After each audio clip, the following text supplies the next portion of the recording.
Étienne Sauze est un jeune homme bricoleur et ingénieux. Il a fabriqué un vélo électrique qui fonctionne à l'énergie solaire, à bord duquel il s'est lancé aujourd'hui dans un tour d'Europe. 14 000 km, 28 capitales visitées, un défi personnel évidemment pour ce garçon originaire des Deux-Sèvres, mais aussi une manière de promouvoir une énergie propre. Cette énergie solaire, parlons-en, est-elle répandue? Comment fonctionne-t-elle? Pour répondre à toutes vos questions ce soir, Franck Hédard. Franck, d'abord, cette première question.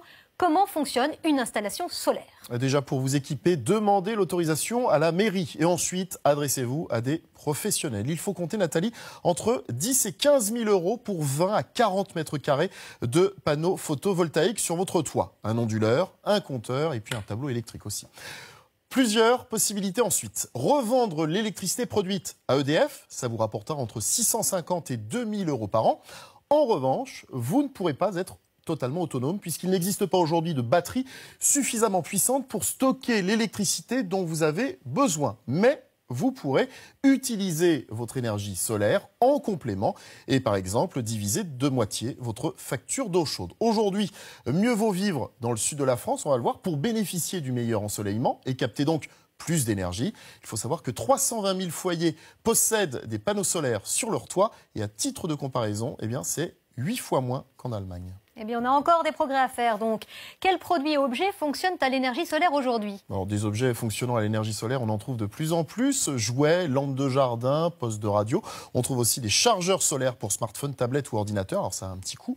Et puis, vous en avez sans doute aperçu, il existe des lampadaires, des orodateurs et même des radars pédagogiques solaires. Ils sont surmontés d'un panneau photovoltaïque qui leur permet de capter la lumière pendant la journée et donc de produire de l'électricité et d'en stocker dans leur batterie. Moi aussi, je fonctionne un peu à l'énergie solaire, voyez-vous. Alors, le prototype d'avion solaire a-t-il bouclé son tour du monde? Il était parti il y a quelques mois. Oui, Solar Impulse 2, c'est le nom de cet avion à énergie solaire, piloté par le Suisse Bertrand Piccard. Eh bien, il poursuit son aventure.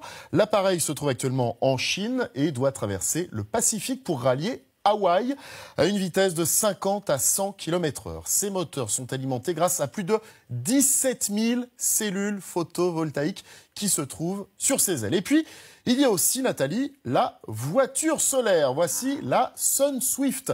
Ce prototype a été conçu par des étudiants australiens pour plus de 350 000 euros. Eh bien, il va être autorisé à rouler sur les routes australiennes. Les panneaux solaires permettent de recharger les batteries de cette voiture qui peut ainsi parcourir jusqu'à 500 km à une vitesse de 100 km/h. Ben voilà nos futures voitures. Je vous imagine très bien au volant en plus.